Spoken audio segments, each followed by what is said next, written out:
Greetings, fellow Moors and friends of Moors.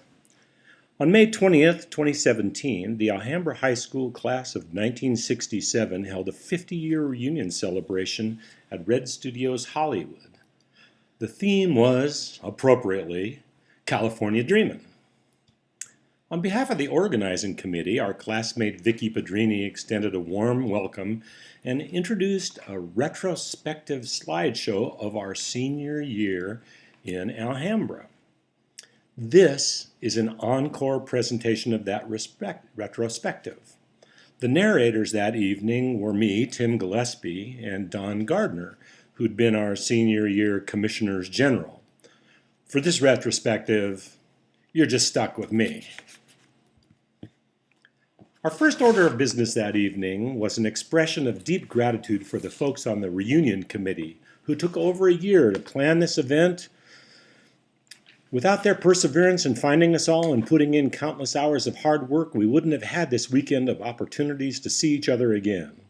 We were appreciative beyond words, so we gave a hand of applause to Julie Lynn Postal, to Vicky Pedrini and her sister Leslie Pedrini, to Ron Lund, Cheryl Callahan-Plotkin, Bill Rising, Scott Cutting, Edna Carroll, Dale Walker, Cindy Smith, member-at-large Richard Boyd, who helped locate so many of our classmates, and the person who put together the stellar media event you're watching, Barry Gibson. Many thanks to all of them. And we also had to give a huge thank you to our generous classmate who treated us to the use of his amazing Red Studios Hollywood space and to that night's dinner and the next morning's breakfast. That gracious host has been the founder of two groundbreaking American companies, Oakley Sunglasses and Red Digital Cinema Camera Company, which had just won a 2017 Scientific and Technological Academy Award for pioneering designs that have revolutionized the movie and camera industries. Our deepest thanks and admiration went to our classmate, Jim Gennard, and we gave a round to all the Red Studios Hollywood staff who worked so hard coordinating with the reunion committee to provide a fun, memorable 50th reunion event. So, that night, we began our talk with sharing one thing we have in common. During our years at that AHS campus on South 2nd Street in the heart of downtown Alhambra, we all had very different experiences. Maybe your favorite class was auto shop, or English, or biology. Maybe it was art, history, PE, music, or algebra. Or maybe you didn't have any favorite classes at all. Maybe you got busted for some infraction by Dean of Boys Mr. Dye. Or maybe by Assistant Principal Elizabeth Luttrell coming down the hallway checking skirt lengths because the dress code that year required girls to wear skirts, never pants, and skirts of a modest length. And as a measure of gender equality, forbade boys from wearing jeans or having hair longer than their collars. But maybe you were the kind of person that followed all the rules and never had to deal with our campus disciplinarians.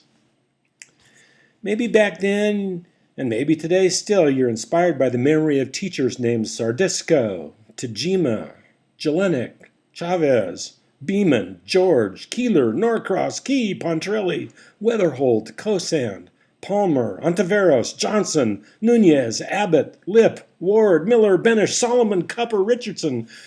Or maybe some of those names still make you quake. Maybe you shot hoops, played baseball, or tennis, or golf, or volleyball, or football. Maybe you ran track, or danced on the dance team, motivated by coaches named Manasco, McFate, Keithley, Rye, McAllister, Sowers, or Solomon. Or maybe you cringed at the very thought of even dressing down for PE with its mandatory showers. Maybe you acted in a school play, wrote for the school newspaper, or yearbook, or literary magazine. Maybe you were active in a service or Y club, or student government. Maybe you sang in a choir or played in the orchestra. Or maybe you just preferred hanging out with your friends. Or maybe you had to work after school to help your family. On Friday nights, maybe you went to football games. Whether yelling in the stands, or playing in the game, or cheerleading, or twirling a baton or a scimitar on the sidelines, or playing in the band. Or maybe you were home just enjoying some peace and quiet. Maybe after those Friday night games, you went to Y dances, or cruised Valley Boulevard or Main Street in some shiny ride, stopping in for a burger at Tui's or Bob's Big Boy. Or maybe you'd catch a movie at the Garfield or El Rey theaters. Or maybe you had to stay home from all those shenanigans to watch younger brothers or sisters, or just prefer being with your family. Maybe you were enjoying ice cream from Leo's, or maybe you were even working there as a scooper. Or maybe you were lactose intolerant before that was even invented. Maybe you have fond memories of your time at Alhambra High School, or maybe distressing memories, or maybe, like most of us, some of both. Or maybe you remember hardly anything at all of your time there. But whether your passions were painting, poetry, playing in a band, or puttering under the hood of a car, it doesn't matter. Whatever our diverse experiences, we all share that one common experience. We were Moors together during those years of the mid-1960s. So, let's get a bit of perspective. Let's take a walk back through our senior year together, leading up to that moment in June when almost 650 of us had our names called at the football stadium in East Los Angeles Junior College and walked forward in our caps and gowns in gratitude and relief to pick up our diplomas. But before we start the timeline of our senior year, let's put that year into a broader historical perspective. Remember, we graduated 2 years before humans walked on the moon. Years before anyone on the planet had a home computer.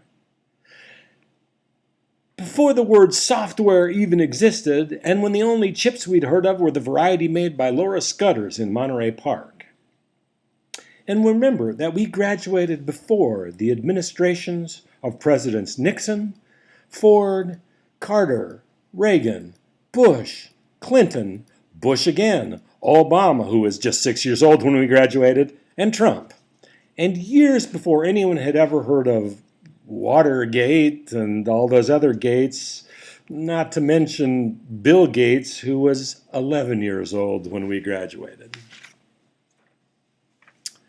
When we got out of high school that June, Martin Luther King Jr. was still alive, and so was Bobby Kennedy. The voting age was 21, though we boys could get drafted at age 18. We graduated 8 years before the Vietnam War was officially over, when there was still a Soviet Union, a Berlin Wall, and a Cold War. When we graduated from high school, no African American and no woman had ever been on the United States Supreme Court. And the Empire State Building was still the world's tallest building. The Twin Towers hadn't even been erected yet. Our senior year in high school, the McDonald's on Main Street with white tile, actual golden arches in the architecture, and walk-up windows only, no drive-through, sold hamburgers for 15 cents. Fries for 12 cents, and a chocolate malt for 24 cents. Big Macs or Quarter Pounders hadn't been invented yet. The Winchells on Atlantic and Garfield sold a donut and a cup of coffee for 18 cents, 24 hours a day. Tui's, The Hat, and Sarah's Burritos were other places for cheap eats. And nothing was labeled gluten-free or vegan. Cigarettes were a quarter a pack. But high school and city worked out a deal so you couldn't smoke within 3 blocks of the school under threat of suspension. But you could smoke on an airplane, though not a 747 because that hadn't been invented yet. There were no health labels on cigarettes or ingredient labels on food packages. Light beer hadn't been invented yet. The year we graduated, a gallon of gas averaged 33 cents, and a first-class stamp was a nickel, as was a Hershey bar. The federal minimum wage was raised way up to $1.40 an hour our senior year. The average three-bedroom home in America cost $23,000 then, and the average annual American income was just a bit less than $8,000. Guys, ads and old copies of our school paper show you could buy a Madras shirt for $3.98 at Downers, and girls could buy their prom dresses at Margie Lee's starting at $25.98. We graduated before the era of designer jeans and shoes. Nike didn't yet exist, and we were happy with our Jack Purcells and Levi's.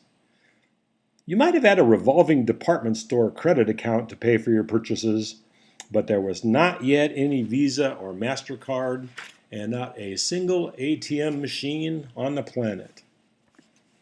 When we graduated from AHS, there was no 60 Minutes on TV yet. No MTV. No reality TV except the Daily News. No cable news, no fake news, and Walter Cronkite was chosen the most trustworthy man in America. We had 13 total TV channels available, and you had to get up off your keister to change the TV set from one to another.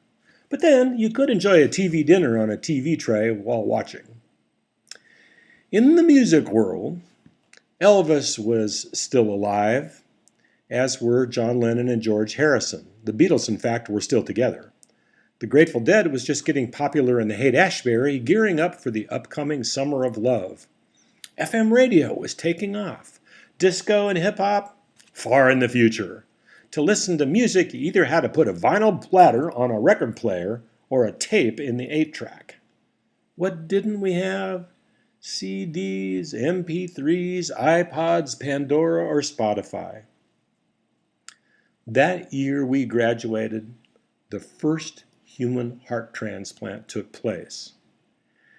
At the time, there was as yet no Heimlich maneuver, no CAT scans, no MRIs, no cochlear implants, no balloon catheters or intravascular stents, no liposuction, no DNA fingerprinting, no human genome sequencing, no test tube babies, no stem cell therapy, no Prozac, no Viagra. And there was as yet no HIV/AIDS epidemic that took so many loved ones. We graduated long before leaded gas was outlawed. There were no catalytic converters, and many days we couldn't see the San Gabriel Mountains because of the smog. There were no seat belts or airbags, let alone the very idea of self-driving cars, except in science fiction comics. The biggest automotive import was the VW Beetle, which retailed that year we graduated for around $1,700. And when we graduated, there were no barcodes, no laptops, no tablets, no cell phones, no email, no internet. There was no Pong yet, no Pac-Man, no video games, no PlayStation, no Microsoft, Apple, Amazon, Google, eBay, Wikipedia, Etsy, Twitter, Snapchat, Instagram, YouTube, PayPal, Kindle, or Facebook, and no text blogs or selfies. What on earth did we do with all our free time?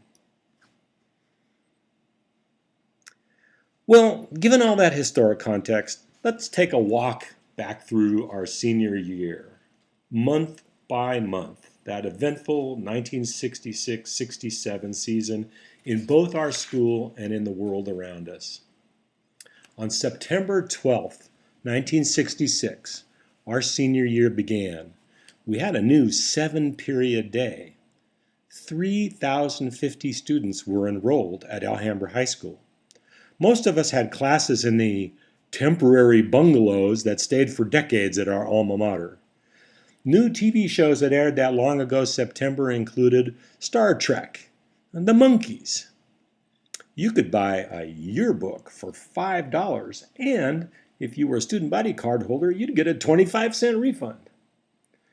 The Treasury Department reported that month that the Vietnam War was costing the United States $4.2 billion a month. Meanwhile, the top 5 records at Pedrini Music on Main Street that September were Psychotic Reaction, Cherish, You Can't Hurry Love, What Becomes of the Brokenhearted, and See You in September. The first school dance was held in the new gym. It was a sock hop. You couldn't wear shoes on the gym floor. The band was Second Helping, who just won the KFWB Battle of the Bands behind a lead singer and guitarist who lived in Alhambra named Kenny Loggins. You couldn't bear hug at that dance, and if you did, Assistant Principal Claude L. Miller was walking around to enforce the rule. In October of 1966, our school had its fall backwards dance, where girls asked boys, remember? The South Seas Swing.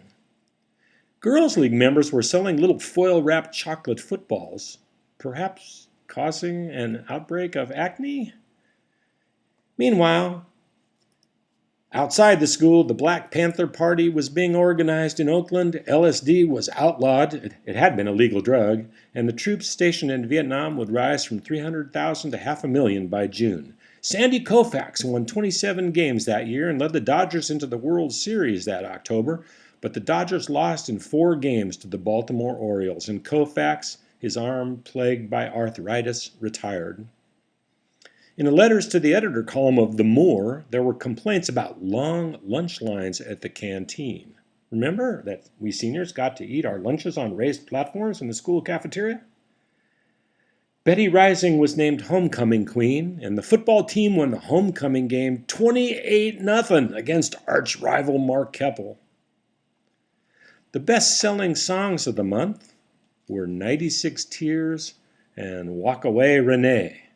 At the school assembly, we were entertained by the Stone Ponies with their lead singer Linda Ronstadt, who would have her first big hit, Different Drum, 6 months later. Claude L. Miller almost didn't let them play because the male Stone Ponies' hair was too long. The times, they were a-changin'.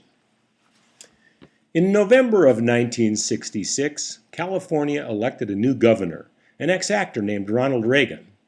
We had a clean campus drive. The hot album of the month was Parsley, Sage, Rosemary, and Thyme, and Good Vibrations was a top-selling single. The Nobel Prize for Peace, normally bestowed in the fall, was not awarded to anyone that year. Tim Morgan, the local folk singer who'd often appear at the Ice House in Pasadena, was slated to perform at an AHS assembly but got stuck on the Santa Ana freeway and arrived an hour late. Claude L. Miller had to cancel the assembly. That month, the school held a charity basketball game between our faculty and the KRL Apes, with disc jockeys Dick Biondi, Bob Eubanks, and Casey Kasem playing. Some other folks preferred listening to KHJ Boss Radio with DJs like Humble Harv, Bobby Tripp, or Robert W. Morgan. Or maybe late at night you could get the distant signal of XERB from Mexico with an odd cat named Wolfman Jack behind the mic. The Moore Field Fight for Lights campaign raised $10,000, mostly from the sale of cases and cases of candied peanuts from Chipper's Nut Hut. Even more money would be raised later that spring. In December of our senior year, Catholics were allowed for the first time to eat meat on Fridays. Walt Disney died that month, but you could still enjoy a night at Disneyland for $8. The highest-rated TV shows included Bewitched, I Dream of Jeannie, Gilligan's Island, I Spy, Get Smart, The Man from U.N.C.L.E., and the Smothers Brothers Comedy Hour. At our school, Bonnie Key was crowned Christmas Queen at the Jingle Bell Ball. The AHS Christmas Project collected hundreds of pounds of clothes, toys, and canned foods for a gospel mission serving Navajo Indians in Arribe, Arizona. Hot records were I'm a Believer and Winchester Cathedral. The toll of dead Americans in Vietnam reached 6,000 that month, and would double in the following year, later including to our deepest sorrow our classmates Steve Dowdell, Mike Caputo, and Mike Vullo, and indirectly Dennis Middleton. The night of our reunion, we asked those who'd served in the military to stand, and we gave those classmates a thankful round of applause. In January of our senior year, 1967, the U.S. and the Soviet Union signed a peace treaty banning all nuclear weapons in space, and the Cultural Revolution began in the People's Republic of China, where no U.S. citizen was permitted to visit.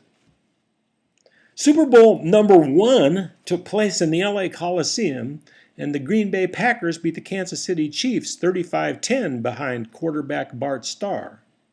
The halftime entertainment? College marching bands. Meanwhile, on the Ed Sullivan Show, the Rolling Stones sang a censored version of Let's Spend the Night Together. At the school, The Mouse That Roared was produced. And then we finished the first semester. Our senior year was half over.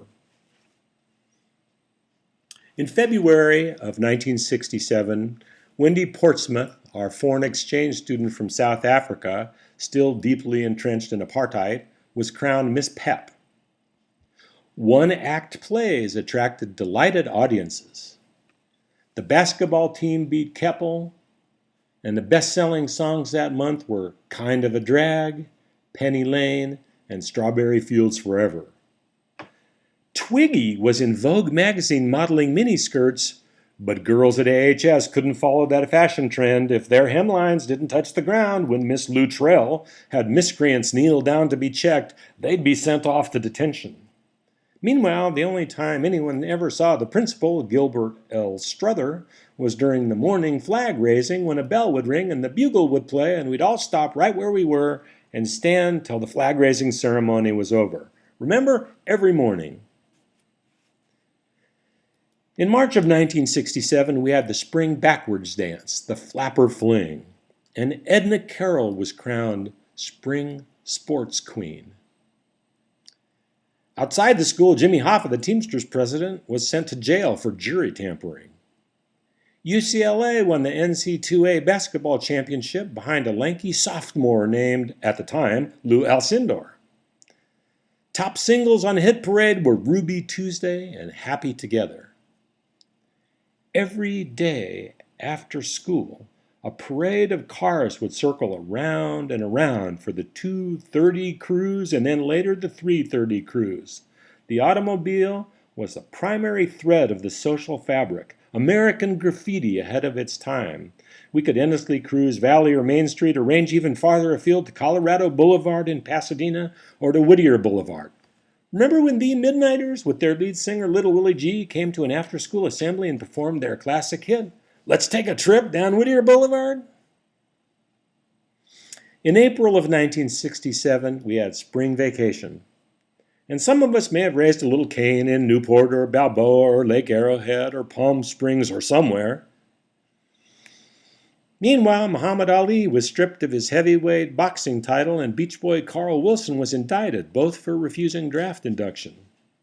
400,000 people marched on the United Nations building in New York in a demonstration against the Vietnam War, and a month later there was a huge parade of hard hats who counter-marched in support of the military. The U.S. Food and Drug Administration announced plans to study the effects of smoking dried banana peel in response to Donovan's song Mellow Yellow. A huge human be-in was held at Golden Gate Park in San Francisco, featuring new bands like the Jefferson Airplane and Big Brother and the Holding Company.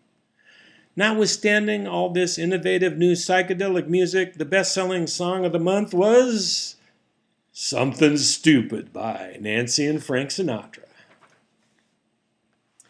In May of 1967, A.J. Foyt won the Indy 500, and Wilt Chamberlain led the Philadelphia 76ers to the NBA championship. On TV, The Fugitive finally caught up with the one-armed man. Hot movies of the year were In the Heat of the Night, which won the Academy Award, and Guess Who's Coming to Dinner? Shortly thereafter that year would come films like The Graduate, Cool Hand Luke, and Bonnie and Clyde. In May, the city of Alhambra held its 22nd annual High Neighbor Parade. And at school, we had a school assembly sponsored by General Electric on the science of synthetics. The all-school play Annie Get Your Gun with Linda Philippi playing Annie opened to enthusiastic crowds in our school auditorium. Groovin' by the Rascals was a big hit on the radio that month. And of course, we had our senior prom with its own prom court. And finally, in June of 1967, the month we graduated from high school, the People's Republic of China announced it had exploded its first atom bomb, becoming the 5th member of the nuclear power club after the United States, Russia, the United Kingdom, and France. Now there are 9 members of that club, including India, Pakistan, Israel, and North Korea. Meanwhile, race riots broke out in Boston, as they would later that summer in ghettos in Detroit and Newark. Israel won the Six-Day War. The U.S. Supreme Court ruled that state laws forbidding interracial marriage were unconstitutional. You could finally marry anyone you wanted. Almost. Mission Impossible won an Emmy as the best TV drama series of the year. And the Monterey Pop Festival took place, headlined by the Mamas and Papas, Otis Redding, and Jimi Hendrix. Songs at the top of the charts were Respect by the late great Aretha Franklin, Light My Fire, Ode to Billy Joe, and All You Need Is Love. The Beatles released the stunning Sgt. Pepper's Lonely Hearts Club Band album. At school, we had our last day of classes, and with great relief, turned in all our textbooks and cleaned out our lockers.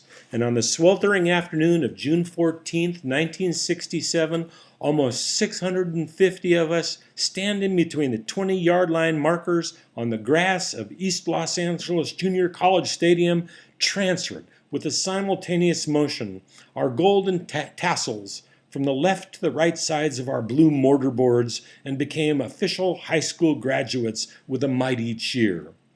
Later, we were loaded onto buses and had a senior all-night party at the Candlewood Country Club in Whittier.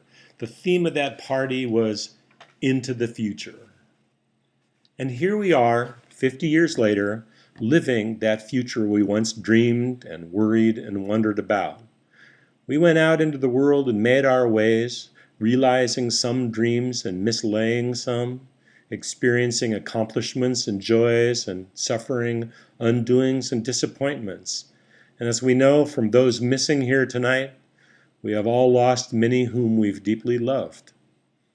But there's much we have kept too, and this evening represents one of the blessings of life that can sustain us through the ups and downs of our histories and the world's history, and that's the gift of longtime friendship. Here we are, where we can greet old amigos y amigas, swap information about adventures and mishaps since we last met, and reminisce through the mists of memory about the consequential and remarkable time we lived through together. Behold your classmates, whether they're dear friends, distant acquaintances, incomprehensible strangers, frenemies, first loves, and maybe last loves. Celebrate with your classmates who have shared these rare experiences with you. So all hail the Alhambra High School class of 1967. Go Moors!